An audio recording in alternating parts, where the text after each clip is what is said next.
We are in another Southeast Asian country that tourists come to for sex tourism and crazy nightlife. Energy's here, you're not ready for the wham. Energy's war, I've never been glam. Vietnam. Vietnam nightlife in Ho Chi Minh City, Saigon, is on fire. But don't expect it to be like Thailand. If you want to see insane Thailand sex tourism, I made a full video on Pattaya and Bangkok. Go watch that after this one, because Vietnam is a very different beast. You land in Saigon at night. The taxi rolls into District 1. Neon signs in English, Korean, Chinese. EDM leaking from open doors. Bui Vien Walking Street, the so-called backpacker area, is already full of drunk foreigners with tiger tattoos, locals in tight dresses, ladies with menus, and massage. Guys quietly whispering boom boom as they walk past you. On the surface, this is classic Southeast Asia nightlife. Buckets of alcohol, shisha pipes, happy hour that never really ends. But if you scratch even a little bit beneath the surface, you discover something uncomfortable. Vietnam has sex tourism, but it doesn't want to admit it. It has prostitution, but it calls it social evil and pushes it into the shadows. It has a long history of selling sex, but half the country would rather pretend it started with the first backpacker hostel in 2010. So in this video, we're going to pull the curtain. We'll go deep into Vietnam's sex tourism, nightlife, and prostitution scene. From the brothels that serviced American troops during the Vietnam War, to the karaoke bars and beer clubs of Hanoi and Saigon today. We'll look at how history, culture, and politics shape what you see and what you never see when you walk down a Vietnamese street at night. Stick around to the end, because we'll also talk about how the government is cracking down right now, what the true numbers might be, and what that means if you're coming here as a tourist. And I want to hear from you. After you watch, tell me in the comments, is this just nightlife, or is it exploitation hiding in plain sight? Here's the first pattern interrupt. Everyone thinks sex tourism in Asia, and their brain jumps to Thailand. Pattaya, Soai Cowboy, Pat Pong. And yes, Thailand is on another level. But what if I told you that during the Vietnam War, this quiet, long country on the South China Sea had an estimated 300,000 to 500,000 sex workers at its peak? One of the largest wartime sex economies on the planet. What if I told you that entire neighborhoods in Saigon were once red light districts for American GIs, and that those ghosts still shape where the bars are today? Let's rewind. Before the neon, before Bui Vien, before low-cost flights and digital nomads. If you want to understand Vietnam's nightlife and sex scene, you have to start long before the first Western tourists showed up asking for a happy ending.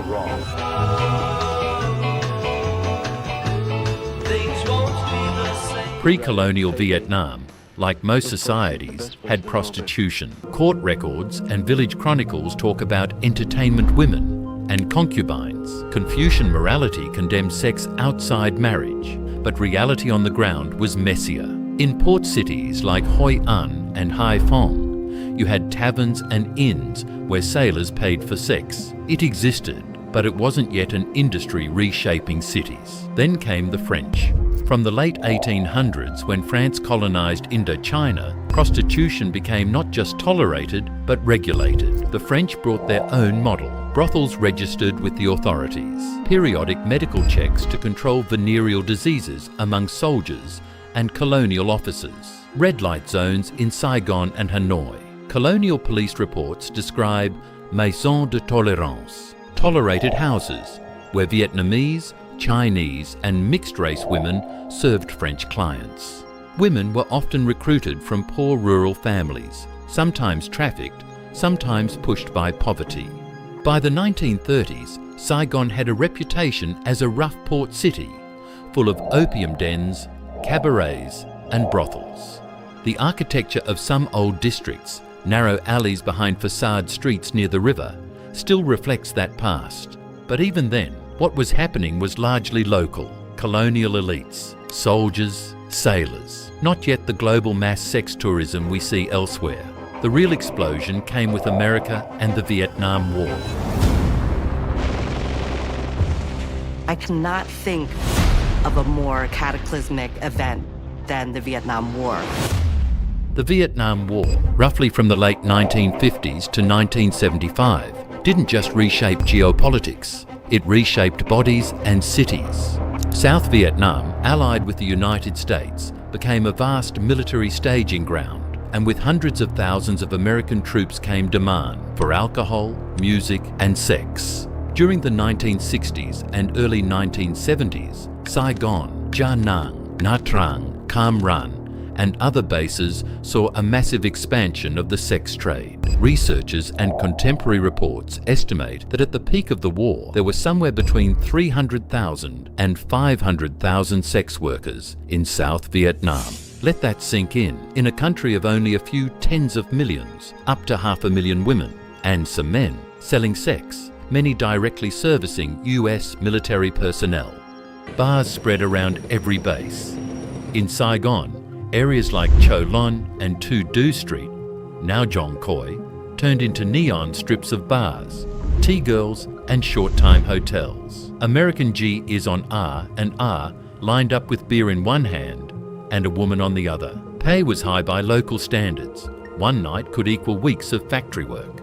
Poverty, displacement from bombed countryside, and collapsing livelihoods pushed many women into what was later labelled social vices. Venereal diseases spread fast. US military records show high rates of gonorrhea, syphilis, and more. Clinics treated soldiers and bar girls. For the women, protection and bargaining power were minimal, and stigma was severe. Many became mothers of mixed-race children after soldiers left and never returned. When Saigon fell in 1975, the GIs vanished overnight, but the system didn't. It adapted, went underground, and left deep scars, physical and psychological, on hundreds of thousands of Vietnamese women. This is key to understanding Vietnam today. Sex work here isn't just tourism, it's tied to war, trauma, and ideology.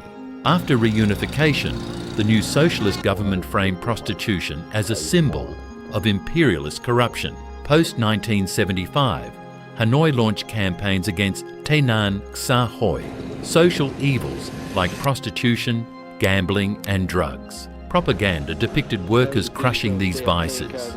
In theory, prostitution was eliminated. In reality, poverty remained widespread. The planned economy struggled with shortages and isolation, and survival often meant bending the rules. Then came Joy Moore in 1986. Economic reforms opened Vietnam to markets, tourism, and foreign investment. With businessmen, tourists, and returning overseas, Vietnamese came demand for entertainment. By the 1990s, karaoke bars, massage parlors, and Café Om appeared in Hanoi, Ho Chi Minh City, and Hai Phong. Officially harmless, many quietly offered sexual services, from cuddling to full intercourse in back rooms or nearby hotels. Because prostitution stayed illegal, everything became coded. The state refused to recognize sex work as labor. Women caught selling sex were labeled delinquents and often sent to rehabilitation centers, detention facilities known for abuse, forced labor, and poor medical care, especially in the 1990s and 2000s. Here's where Vietnam diverges from Thailand. Thailand tolerated and indirectly promoted its sex industry as part of tourism. Vietnam publicly rejected it. Beaches in Da Nang, Nha Trang, and Phu Quoc were developed. Tourists welcomed, but the official line stayed firm: no sex tourism. So how do you maintain that image while reality is messier? You push it underground. You change the language. No brothels. Only spas, karaoke, beer clubs. Officially, it doesn't exist. Unofficially, it adapts. Let's look at the numbers. Prostitution is illegal. Article 327 criminalizes organizing, harboring, or profiting from it, with serious penalties. Selling sex itself is treated more as an administrative violation. Fines, short detention, or education program. Official estimates from Molisa put the number at around 16,000 sex workers nationwide in 2024. but most researchers agree this is a major undercount. Other estimates range from 30,000 to 200,000, including street workers, freelancers, and those in entertainment venues. Because so much happens behind legal fronts or online, accurate counting is nearly impossible. In Ho Chi Minh City, authorities reported only about 864 identified sex workers in 2025, a drop from the year before due to crackdowns. On paper, that sounds effective. On the ground, it tells a different story. Walk Bui Vien or explore suburban karaoke districts, and it's clear, official numbers reflect enforcement, not reality. NGOs and health surveys suggest the real number is far higher, especially when including part-time workers, migrants, and those using social media. Even older surveys from major cities alone counted thousands, just a slice of the bigger picture. So what does this look like as a traveller? Start in Ho Chi Minh City. In District 1, areas like Bui Vien, Pham Ngu Lao, and Jay Tam feel harmless by day. Cafes, travel agencies, street food. At night, everything shifts. Bars blast music, plastic chairs fill the streets. Women in short dresses stand outside calling to passers-by. Hello, friend, where are you from? Some just sell drinks. Others quickly offer massage or short time. Unlike Pattaya, nothing is openly displayed. Vietnamese law restricts visible obscenity. Instead, everything is coded. Happy ending, special service, we go hotel. Nearby, massage centres with Korean, Japanese and Chinese signage target foreign clients. Officially, they offer spa services. Unofficially, some provide full sexual services arranged quietly inside. Move out to districts like Tan Binh or Govap and you'll find karaoke bars with private rooms. Groups of men drink, sing and are joined by women. If both sides agree, they leave together for nearby motel. On paper, it's just entertainment. In reality, it's structured, semi-hidden sex work. Hanoi feels different. The old quarter nightlife centres on beer streets and clubs. Street solicitation is less aggressive, but behind the scenes, the same systems exist. Karaoke bars, bia om, massage parlours. Certain districts and outskirts host guest houses where taxi drivers know exactly where to go if asked. Coastal cities add tourism into the mix. In Nha Trang, with Russian and Chinese tourists, nightlife includes beach clubs and massage parlours along Tran Phu Street. Some workers are seasonal migrants from poorer regions. In Gia Nang, areas around Mai Kay Beach and the Han River host everything from family restaurants to hostess bars where arrangements happen quietly. Then there's the online shift. With smartphones and apps like Zalo, Facebook and Tinder, much of the industry moved off the streets. Profiles use coded language. Financial support, sugar daddy, serious man only. Encrypted groups connect clients and workers. Payments are often cash, sometimes digital. This makes enforcement difficult and keeps official numbers low, even as the network expands. So where does the government stand now? Vietnam is balancing two goals: growing tourism while avoiding the label of a sex tourism destination. This creates a tension between economics and image. The state promotes discipline, family values, and national dignity. At the same time, tourism revenue and nightlife demand are too valuable to ignore. The result is selective visibility. If something becomes too obvious, especially if it goes viral, it gets shut down. If it stays discreet, coded, and behind closed doors, it's often tolerated in practice. For travellers, this creates a paradox.